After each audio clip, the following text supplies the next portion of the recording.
Hey everybody, this is Jacob with Mortgage Coach Software Support. Now that you got your Analyze software installed, it's time to prepare a new client and a total cost analysis. Now the way to do that is it starts you off in your home screen here when you first open Analyze. So you're going to want to go to the client screen, and then you're going to hit the New button up at the top left. Put in some basic data entry here.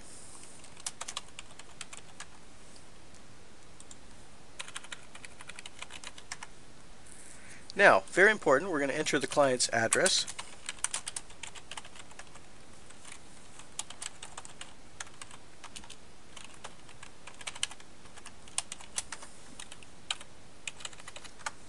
Now, one thing you'll notice here is that the client's address appears in the address section, but it doesn't appear as a property yet down below. And for almost everything in Analyze, you need to have a property in order to save your material. So what we're going to do is hit the Create Primary Residence button.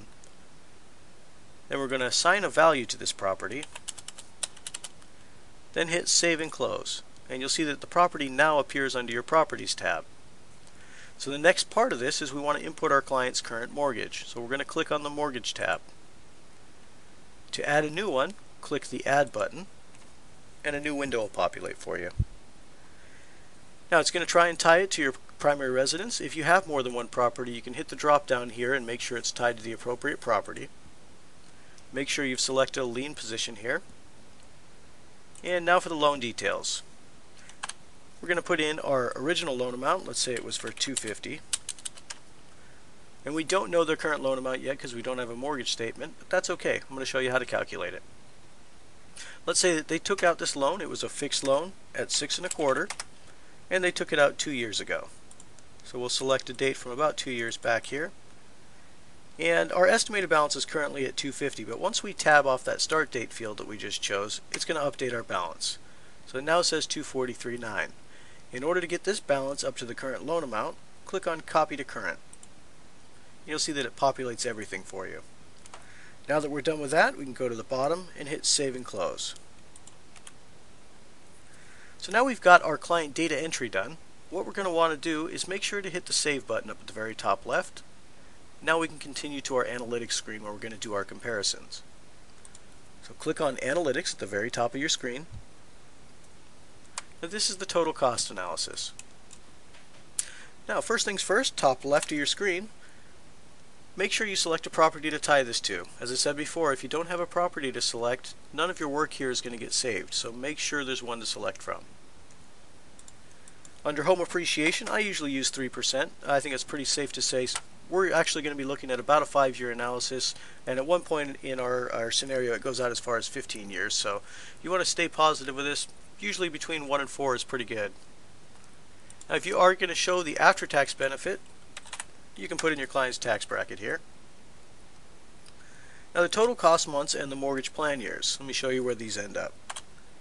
The total cost months determines how long the middle section of your report is. This is total PITI plus any term reduction payments over a period of 60 months is what I have it set for right now. If I wanted to change this figure, I could change to 60 up at the top left here.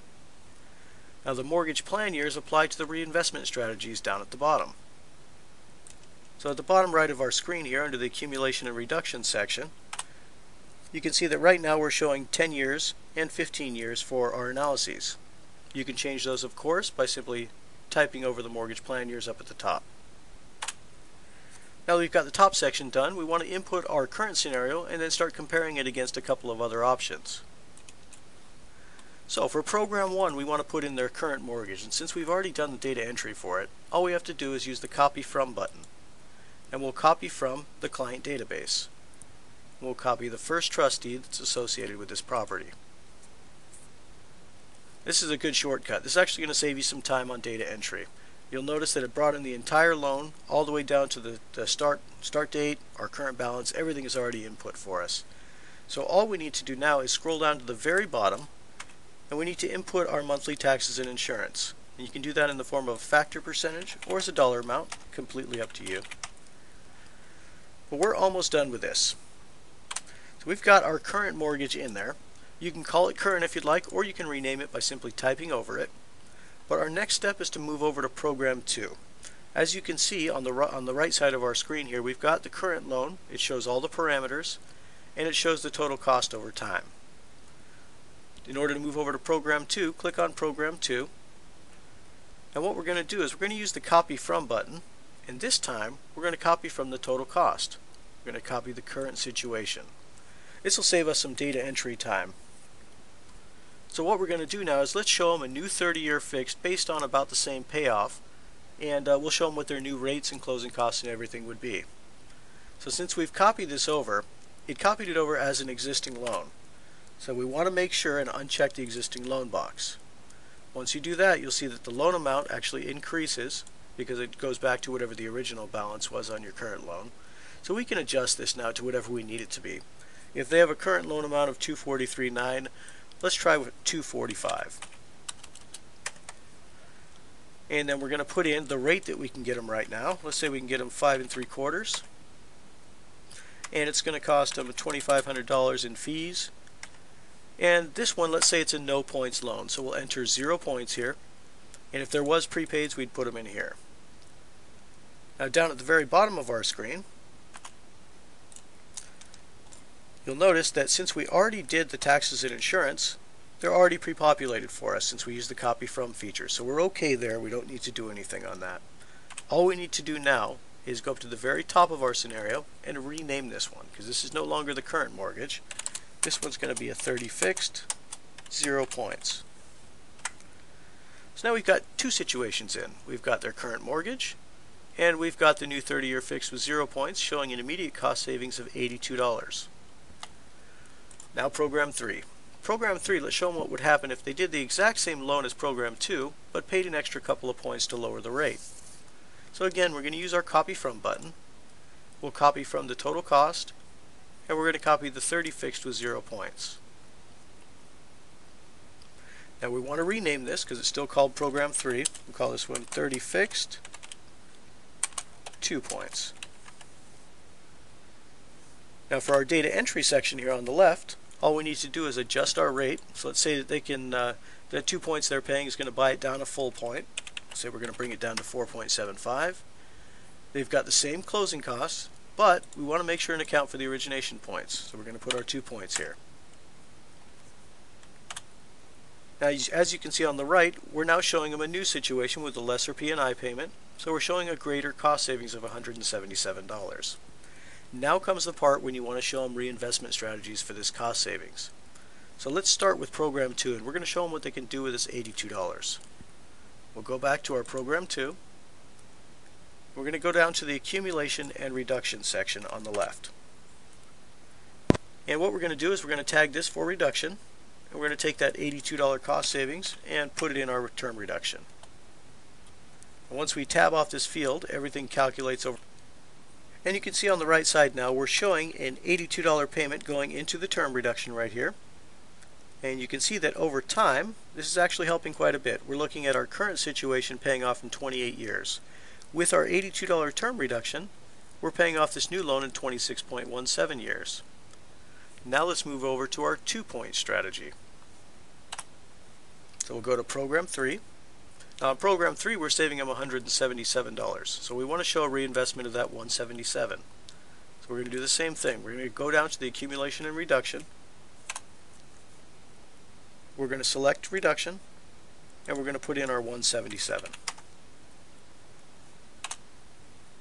Now on the right, you can see that we've now shown a couple of different options. We've got our 30 fixed 0 points paying off in 26.17 years, and that's with the $82 extra payment towards term reduction. Our 2-point scenario with the $177 going into term reduction is now going to pay off even less. So we're now going to pay that off in 23.17 years. Now here's the ticket. For Program 4, we want to show them yet another option. We know that Program 3 is the best option for our client because it has the shortest payoff and the greatest cost savings over time. So what we want to do is let's show them what would happen if they took that $177 and instead of putting it into a term reduction, what would happen if they put it into a money market or a CD account. So what we'll do is we're going to show that on Program 4. So we'll click on Program 4. We're going to use the good old Copy From button again. Copy from the total cost, and we're going to copy our 2-point scenario. Now what we're going to do is make sure and rename this. This is the 30 fixed, 2 points, and we're going to call this one accumulation. So what we're going to do is go down to the accumulation and reduction section, and since we use the copy from function, we'll have to zero out the reduction that was already in there. So we'll select reduction, highlight it, then type a 0 over it. Now we'll go back to accumulation and let's set this accumulation up. Let's say that the CD or money market account that they're going to be invested in gets a 3% yield rate, and we're going to take that same monthly amount of $177 and apply it towards an accumulation account. Now the beauty of doing it this way is that you can now show them two totally different options for the exact same loan. And you can see under the accumulation and reduction section, we're seeing now our 30 fixed 2 points pays off in 23.17 years, and that's with the 177 going straight back into term reduction. The fourth column shows what would happen if they took that 177 and invested it into an interest-bearing account. At 10 years, they would have an extra 25 grand in that liquid asset. At 15 years, they'd have an extra 40 grand in that asset. And you can see our freedom point is now 24.42 years on that particular loan. Important to note that your term reduction is always going to be a little shorter freedom point than an accumulation because it's knocking down the loan balance a little bit faster each month with each payment, versus the accumulation, which is setting this aside into an external account. So this is not going straight back into the loan. The freedom point on an accumulation is attained when they have enough in their liquid asset to pay off the remaining balance of their loan. So about 24.5 years, they'll have enough in that liquid asset to pay off whatever's left. Now, all we've got to do is we've got our 4 columns now, so we need to get this in report form so we can get it out to our client. We're going to go up to the Prepare Report button at the very top and choose Report. This is going to generate a report preview for us, and it'll have your photo and logo and your contact information at the top. In order to get this out to our client, we have a couple of methods here. We can choose to print this. We can choose to email this directly if you're using Microsoft Outlook. If you're not using Microsoft Outlook, you'll want to export this to a PDF, and you can do that by hitting the little drop down arrow here, selecting Export to PDF. Then it's going to ask you where you want to save this. So I'm going to put this somewhere on my desktop so I can find it, and then hit Save. This will now generate a new PDF preview for you. But it's already been saved, so we actually can close this right now. And when you're ready to get this out to your client, you can actually just attach that PDF copy to your outbound email and send it out. That's the skinny on putting together the total cost analysis, guys. If you have any questions on it, feel free to email us at support@mortgagecoach.com, and we'd be happy to help. Thank you.